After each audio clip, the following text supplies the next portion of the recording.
Saudani, the Prime Minister of Iraq, is now in control of the auctions of their CBI. What's so important about that? Because when the government sells their oil, they get paid in dollars. That's the agreement with America, and then those dollars go into the CBI auction and they get converted into dinars. That goes back to the government to pay their bills. But it wasn't. It was going from the CBI auctions to the hands of the corrupt, profiteering, evil people, the far left of Iraq. The auctions were the problem. Not anymore.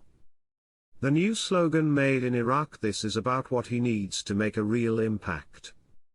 I do love the conversation going on in Iraq right now and the diversification, and it is a nationwide effort.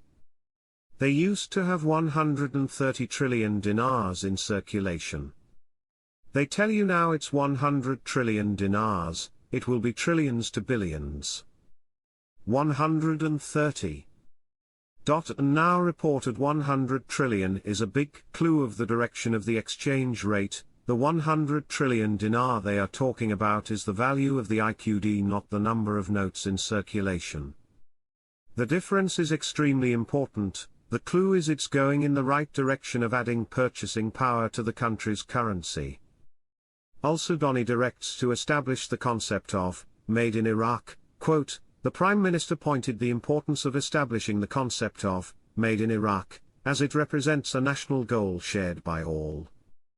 They're achieving bonds. They're soaking up money off the street. Here's another sign of the country that is setting the stage for internationalism. They got bonds to get the hoarded money into circulation. That's another very good telling sign that Iraq is just about ready to open her doors. Alak back in TV talking about stability and security, saying Iraq have very low external debt, and that's good because high external debt causes low credit rating, and it can hurt a country's exchange. Alak also said to us again the dinar would return to the glory days of the past. Frank, doesn't get any better than that. These are the people we want to hear from, and these words coming out of their mouth. This is exactly what we want our ears to hear from them. Aki, where is he at? Michigan? What's he doing? Taking care of a bank, also taking care of over 90 currency centers around Michigan. Why? Because of the Arab population in Michigan. It's massive. It's probably the largest of all the 50 states. That's why Aki has his bank there. These exchange centers, they are dealing in dinars right now. What they're doing is taking in the old 30 notes that we citizens have been holding onto for years, and putting that into the electronic platform. We have paper to show us what we have in the bank. It's the new electronic system. Frank, the reason for it is because those numbers at a flip of a switch will be recalculated with the new exchange rate and credited to the citizens of Iraq. Dinar mattresses, you know very well what this means. The fact that they found a way to bring them in is just fantastic news. This just speeds it up. Deputy, smuggling of oil derivatives has shrunk by 80% in Iraq. This is also about the pending approval of the HCL. It is also about securing the borders. I think it is huge. They are securing the financial borders in Iraq. I was always told this would occur right before the revaluation. When you go to the bank to exchange, the US Treasury is going to fund the initial exchange for the bank. It is all electronic. The US Treasury will own their own dinar. These banks will then turn a profit with the US Treasury for being the broker in the exchange.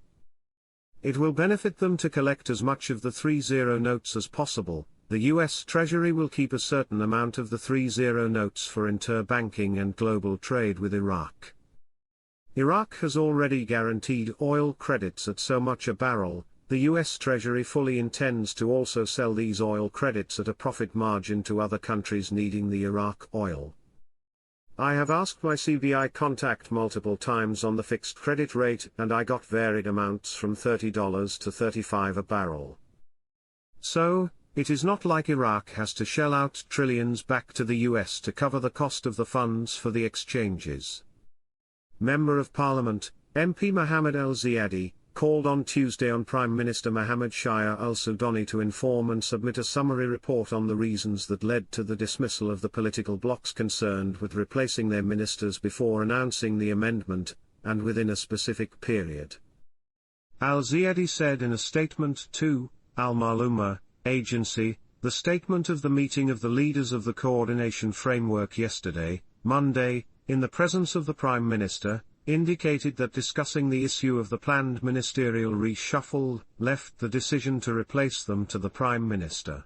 But the political blocs concerned with replacing their ministers must be informed of a summary of the reason for the replacement through a report that explains the reasons and a period before announcing it, so that those blocs have the opportunity to choose the replacements according to the standards of professionalism,